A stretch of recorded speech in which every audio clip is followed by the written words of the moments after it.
మాకు కూడా చాలా ఆనందంగా ఉంటుంది. పైన దేవుడు కూడా ఒకవేళ నిద్రపోతుంటే మనం నిద్రలేపేయచ్చు. సో వన్స్ అగైన్ ఒకసారి గట్టిగా చెప్పండి ప్లీజ్, గట్టిగా.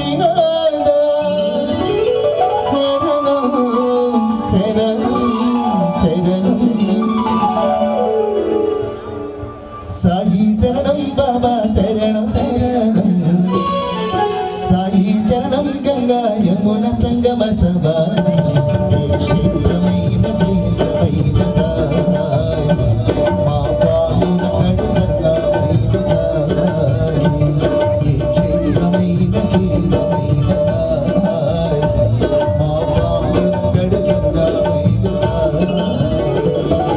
సాయి శరణం బాబా శరణ శరణం, సాయి చరణం గంగా యమున సంగమ సమానం.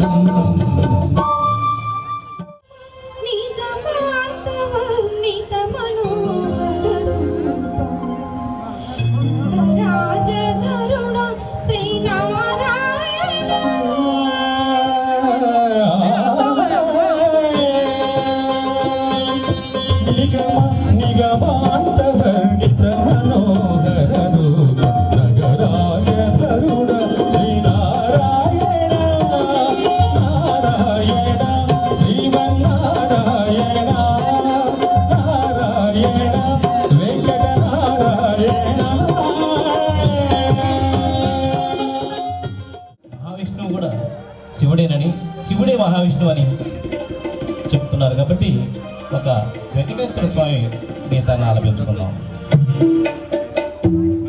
నమో వెంకటేశ నమో తిరుమలేశ,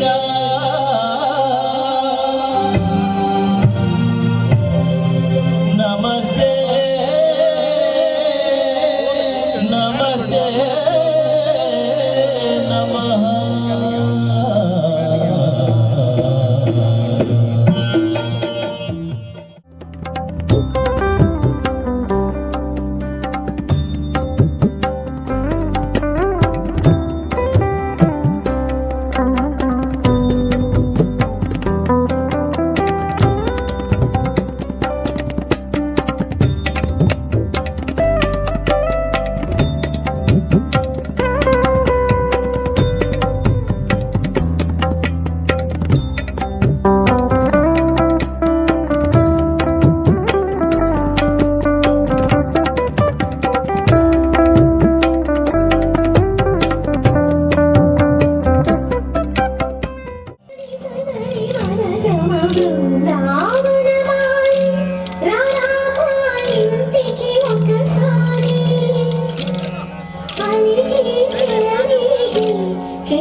జీవితాన్ని ఎన్నో ఆటలు ఆడిపిస్తాడు.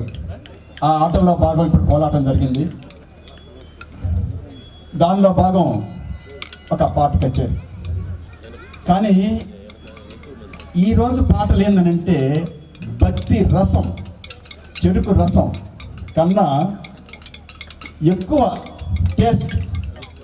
ఈరోజు ఎక్కడ ఏది ఈరోజు జరిగిన ఉదయం జరిగిన కార్యక్రమం ఎక్కడ వేస్ట్ గల వంటల కాడి నుంచి, పాటల యొక్క రాగం కాడి నుంచి, స్వాముల యొక్క పూజల వరకు ఎక్కడ అందరూ కూడా ఆనందంగా వీక్షించారు, తిలకించారు, ఆనందంగా అందరికి అమృతాన్ని పోశారు. భక్తులంతా పులకించారు. మన గౌరవనీయులు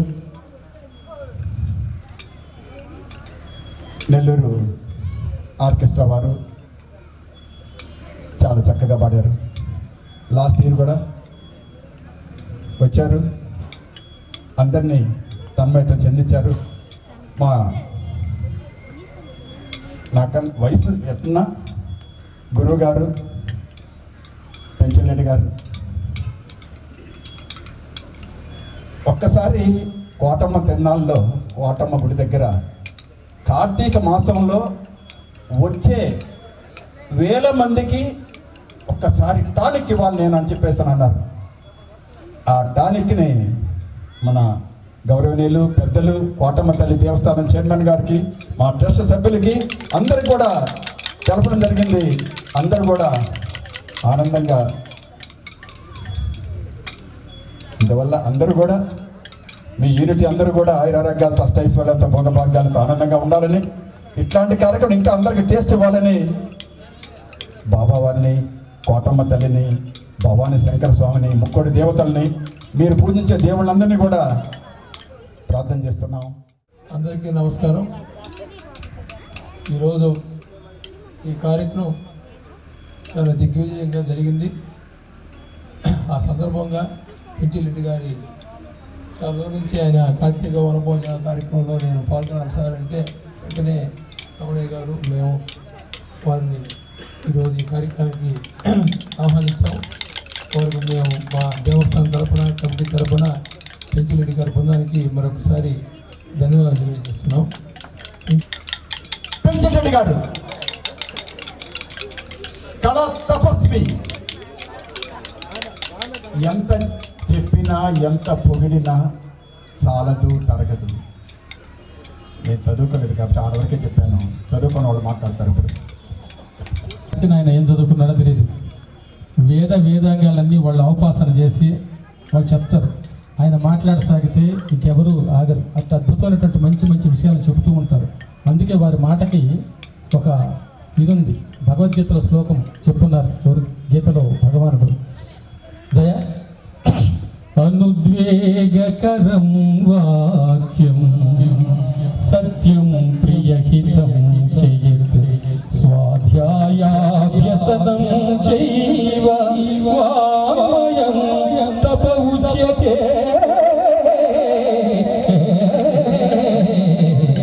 ఒక్కరిని తన వైపు రమణన్నతో మాట్లాడితే బాగుండే, అది ఒక వాచక తపస్సు. మాట్లాడడం అనేది ఒక తపస్సు. అటువంటిది తపస్సును పొందితే ఈ పక్కనున్నారు 6 అడుగుల మహానుభావుడు. ఇంకొకరు నల్లపు రెడ్లు చెప్తుంటారు. నల్ల అంటే నల్లటి వాళ్ళు కదా, వాళ్ళు తెల్లటి వాళ్ళు. మంచి తమిళ్లో నల్ల అంటే మంచి అని, మంచి రెడ్లు వాళ్ళు. ఈయన నల్లగా ఉన్న మంచి మనసు తెల్లదనం అది పక్కన. ఆ మంచి రెడ్లు వాళ్ళు ఎప్పుడు కూడా వాళ్ళ ఔదార్యం కానీ వాళ్ళ ఇది కానీ ఆయన చూసినప్పుడు గంభీరంగా అనిపిస్తారు. మనసు చాలా వెన్న అన్నది అమ్మ అంటాను. ఎందుకు ఒక మాతృభావం వారి మీద నాకు అలా కలుగుతుంటుంది. ఎప్పుడు కూడా ఆ తల్లిని పొద్దున కూడా నమస్కరించి వెళ్ళారు. మన చెట్టుని, పుట్టని, నీటిని అన్నిటిని కూడా అమ్మగా మనం గౌరవిస్తాం. అంకమ్మ తల్లిని చెట్టును పూజిస్తాం, నీరు గంగమ్మ తల్లి అంటాం. అట్లా ఎందుకంటే కణకణలాడే ఎండకు శిరసు మాడిన మనకు తన నీడను అందించి చెట్టే అమ్మా, చారుడు నీళ్ళైన తాను దాచుకోక జగతికి సర్వస్వం అందించే మబ్బే అమ్మా. ఆ అమ్మలనే మించిన ఈ అమ్మకు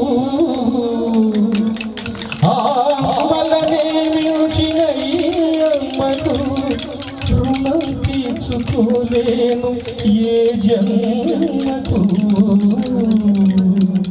కంటేనే అమ్మని అంటే ఎలా కరుణించే ప్రతి దేవత అమ్మే కదా కన్నా అమ్మే కదా.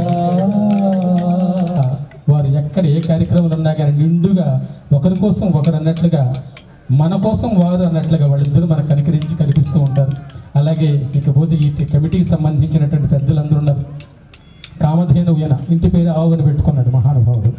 కామధేను కోరినది ఏదైనా కానీ దేహి అంటే నాహి అనేది లేదన్నమాట.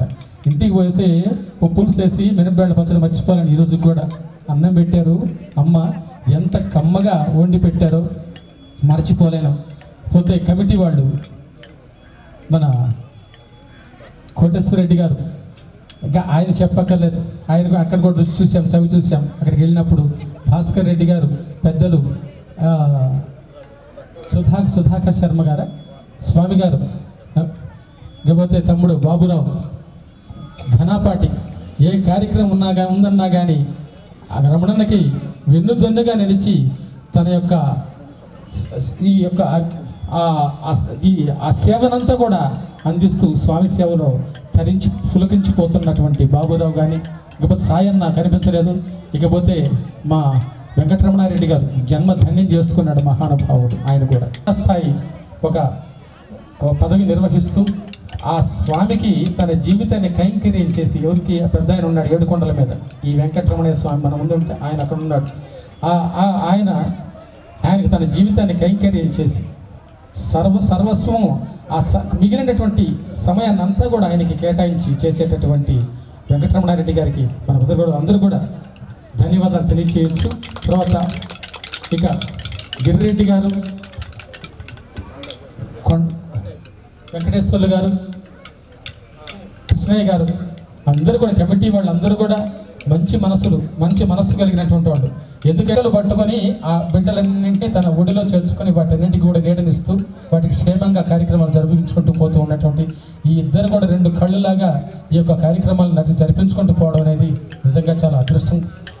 మీ అందరికి కూడా మనందరం గట్టిగా ఒకసారి సపోర్ట్. Thank you. ఎందుకనంటే మా సంఖ్య కింద ఎవరు లేరు, సార్ రెట్ట కింద మేమున్నాం. ఇది వాస్తవం. ఆయన నిజంగా మమ్మల్ని భుజం తడుతూ ఏ కార్యక్రమానికైనా సపోర్ట్ చేస్తూ, సరేనా అసలు నేను మాటలు చెప్పలేము, నేను కవిని కాదు, ఒక్కోసారి కళ్ళీళ్ళు వస్తాయి. ఎందుకనంటే ఇట్లాంటి మహనీయులు మమ్మల్ని చారదీసి 2018లో చోటించి మా భాస్కర్ గారు సార్ చెప్తారు, వేదిక నుంచి ఎన్నో కార్యక్రమాలు చేయిస్తూ, సార్ కృష్ణుడిని కడతామంటే మంచిది కానివ్వండి అన్నారు. నిజంగా ఆ కృష్ణుడి విషయాలు తెలిస్తే ఆగిపోయింది ఒక టైంలో. ఇంకా కొద్దిగా పని ఉంది ఆమంటే నిజంగా ఎంత పుణ్యం చేసుకుంటేనే మనం అందరం ఆయన రెట్ల కింద ఉన్నాం. ఇది